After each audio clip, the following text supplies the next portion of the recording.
G'day guys, welcome back. Welcome to Pouring Your Heart Out.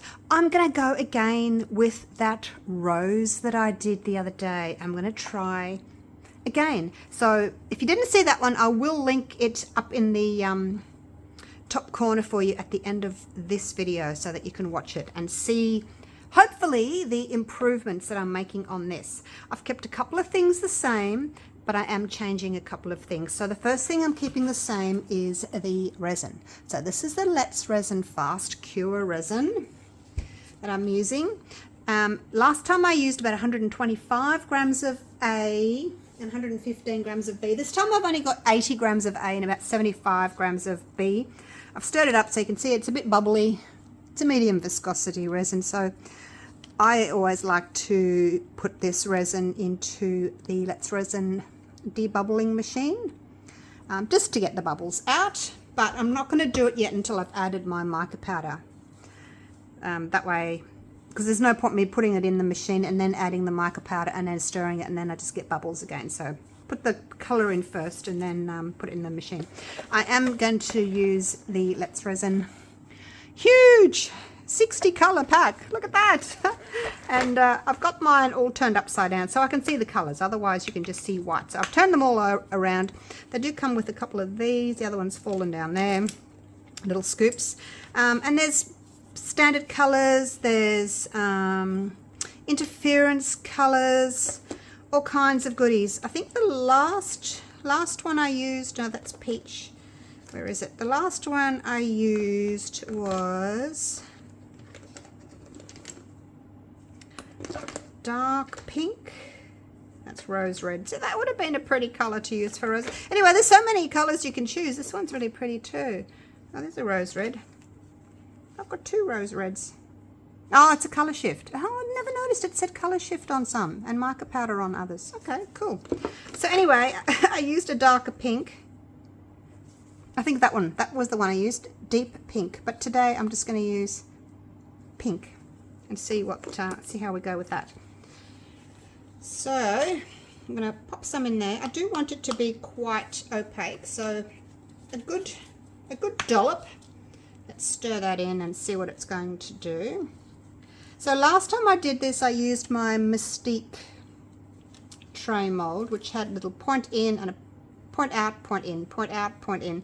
So this time I'm just, as you can see, I'm just using my round. This is the small round tray. I have got small, medium and large. This is the small one.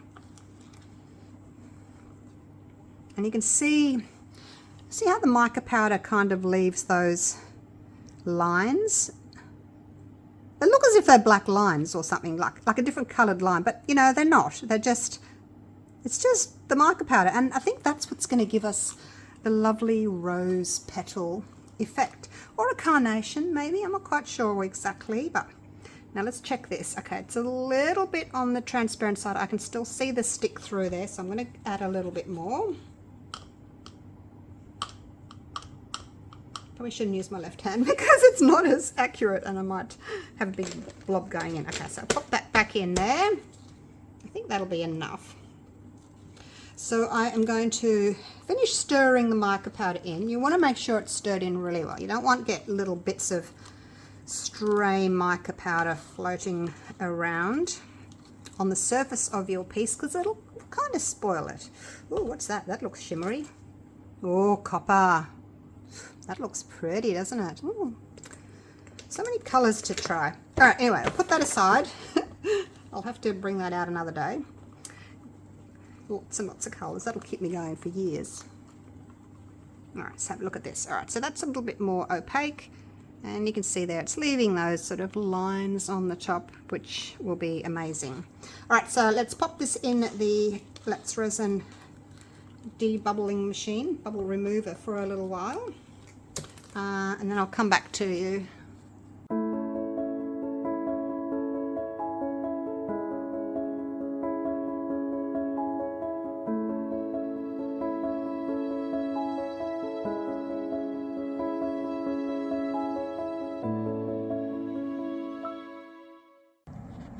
All right, that is done. Now I just had it on I just did it 5 minutes, but you can, if you want to, just turn this and you can do it, you know, longer, depending on how long you want it. So maybe 5 to 7 minutes. You just have to be aware that the longer you leave it in for, the less working time you've got for your resin, especially if it's a fast cure resin like this. But there it is. Look at that. I know you can't really tell that much because it's, you know, it's not clear, but it certainly is, I think it looks really good.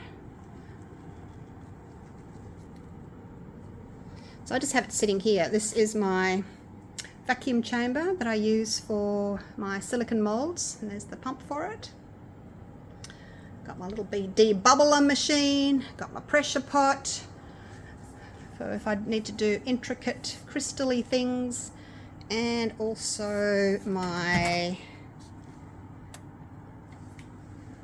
food dehydrator to heat things up, make them cure fast. But I do also have the Let's Resin curing machine, but I don't really use it at the moment because it's summer and things cure really quickly. All right, let's go back over to the workbench. All right, so that is ready. Oh, I left my stick over there on the other side. That's okay, I'll get another one. All right, so now let's make sure that the mold is nice and clean, and we're just gonna pour this luscious pink resin in. Okay, so I can see right away the difference between my first one, where I did not put it in the bubble remover machine, and this one that I did put in the bubble remover machine. It's a bit of a tongue twister. All right, that's a really pretty color. Make sure that's pushed to the sides there. Now it looks a little bit kind of messy at the moment because, you know, we've just poured it out, but you can see the patterns. We're getting patterns already. Now I'm going to give this a bit of a torch real quick.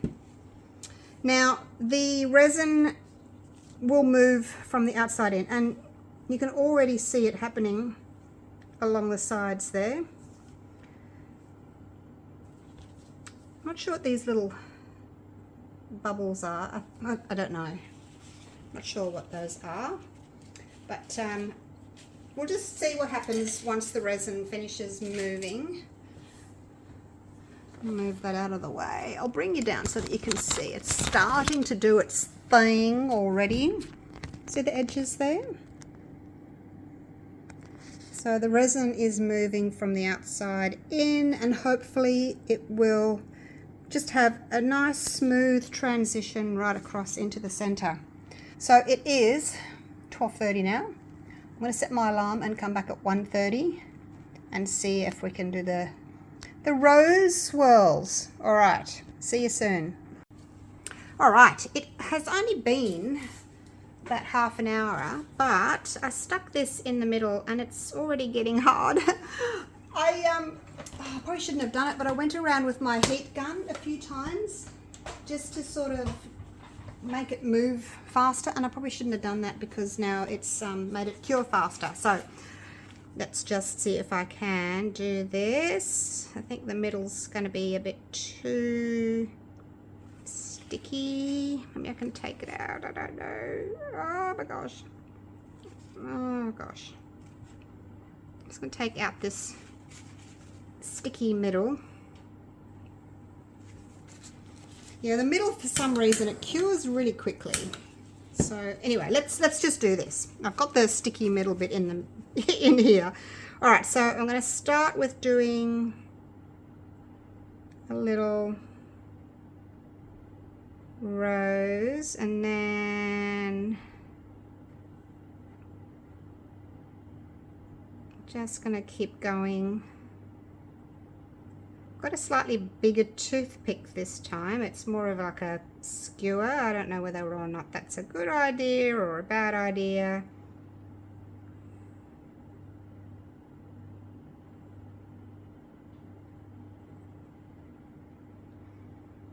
Round we go. Oh gosh. At least it's moving better than it did last time.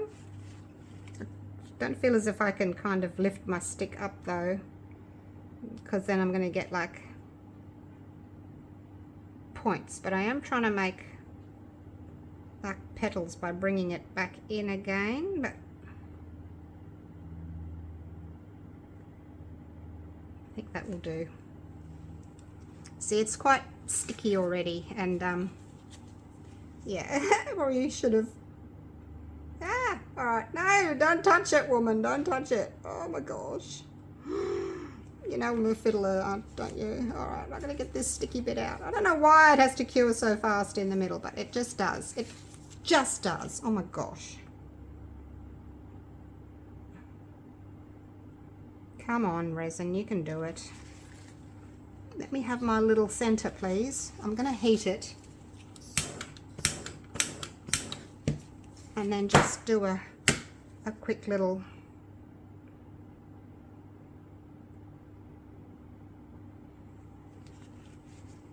one. There we go.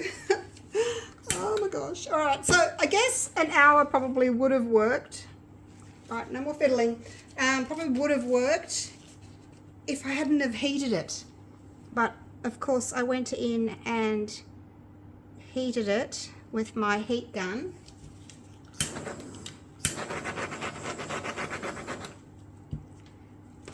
So there we go. All right, we'll leave it like that. The other thing, see, I'm gonna have to do it for the, I'm gonna have to do it, I've done it once, I've done it twice, I'm gonna have to do it thrice. The other thing, it was getting these really nice kind of lines, striations like this, but when I used my heat gun on it, they kind of disappeared, and also it's made it cure faster. So no heat gun. All right, so we've learned something from that. My gloves are all sticky now, I need to clean up. All right, so I'm going to cover this. Still not perfect, but we are getting closer. All right, getting closer. I'll see you for the unmolding. All right, so that has cured, and it's looking better than my first one, but I thought I would add a little bit of interest to it.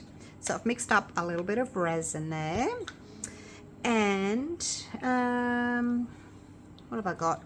About, I think 75 grams ish, just about 70. All right, now I thought I had to look to see what sort of glass I had or stone I had. So that's got, it's a mixture of some silvers and some pinks and maybe a little bit of clear. Just drop some in. And then I've got a little bit of pink glitter, which is a similar color. I don't know if I want to use that. And I've got some silver flakes. Well, that's resin. So I thought I might do these two first. That might be a bit dark. So anyway, I'm going to put a little bit of my resin in here first. And just going to kind of make up a little bit of a paste. Not quite a paste, but just something for all my little pieces that I want to add.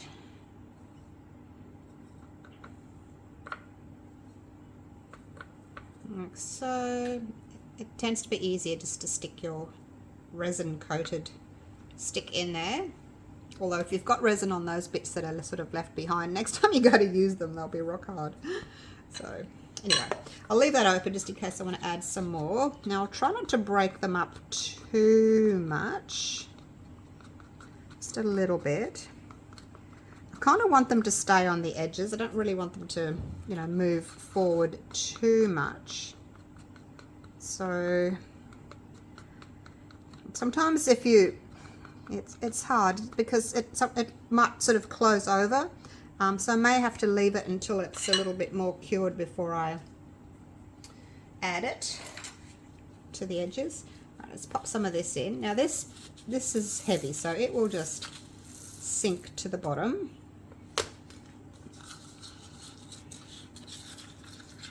There's our nice little paste, and I think that'll be nice. I'm going to put a little bit in the middle and a little bit around the edges. So let's see how I go. It's pretty thick, so I'm not sure exactly how well it's going to go. Oh, get back in there. Oh my gosh. And it just started and I've ruined it already. Can't take me anywhere. It's alright, I'll push that forward. And a little bit in the middle. Like so. Alright, let's fix up this mess that I've made. Who else is a messy crafter? Hey, is it just me? Oh, sometimes I knock things over and spill things, and sometimes, yeah, it's just how it is, isn't it? You make a mess. Who's done that? Who has made a huge mess? And what have you done? What have you spilt? What have you knocked over? I'm sure we've all done it. Now I'll just spread this around. Doesn't matter if you've got like little bits there like that. It'll all work itself out in the end. Just try and smooth that around so it's got an even sort of coating. I have got a little bit more, so I can add a bit more here. Now, totally up to you. If you want to do this, you may just want to leave it as is, because I was getting some really pretty striations on the edge. But I do want to do it again, and this time I'm not going to use the heat gun, because I destroyed all my gorgeous striation designs that I had. Okay, I think that's about it. All right, it is cured, and as you can see, I had to fiddle. I added a few little pearls, just these little ones.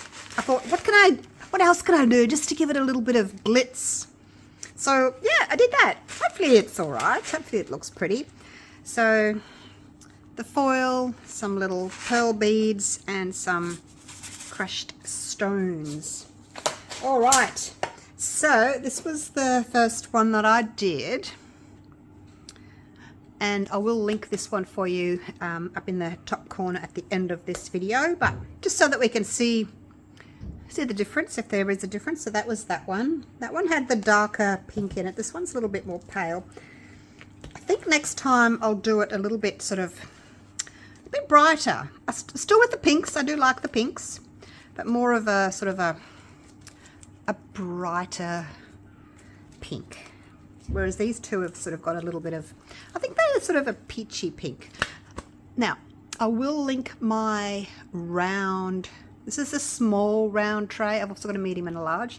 Or you can buy all three together, like in one listing, which saves you on shipping. So anyway, I'll link that one for you if you would like to grab yourself one of those. So you can see these kind of stick up a little bit because they're a bit of an afterthought. But how nice would it be if you turned it into a bowl, like if it was still soft, and I did it all in one layer and turned it into a bowl, like a little shallow trinket dish more so, you know, to put jewelry or little perfumes and things like that on it. So there we go. Pop that down there. I think it looks really pretty. Bring you down. Actually, let's go for a little walk. I'll push my steps out of the way. We'll go for a little walk over here, just so that you can see it sort of shimmer in the light. Look at that. Now I know you're sort of going to pick up that LED light above me, but I just wanted to show you, it kind of looks pillowy, doesn't it? Like it looks 3D. It's not. It's not. It's flat. It just looks like it. It's just doing my head in. It's so confusing. It looks 3D. Oh, that is a stunning photo. Look at that. It is just beautiful. So there you go. Let me know what you think of this one. Would you like to see me do some more? Attempt to do some more? I think I can do a little bit better. And let me know what you think of these little crystals and pearls and things.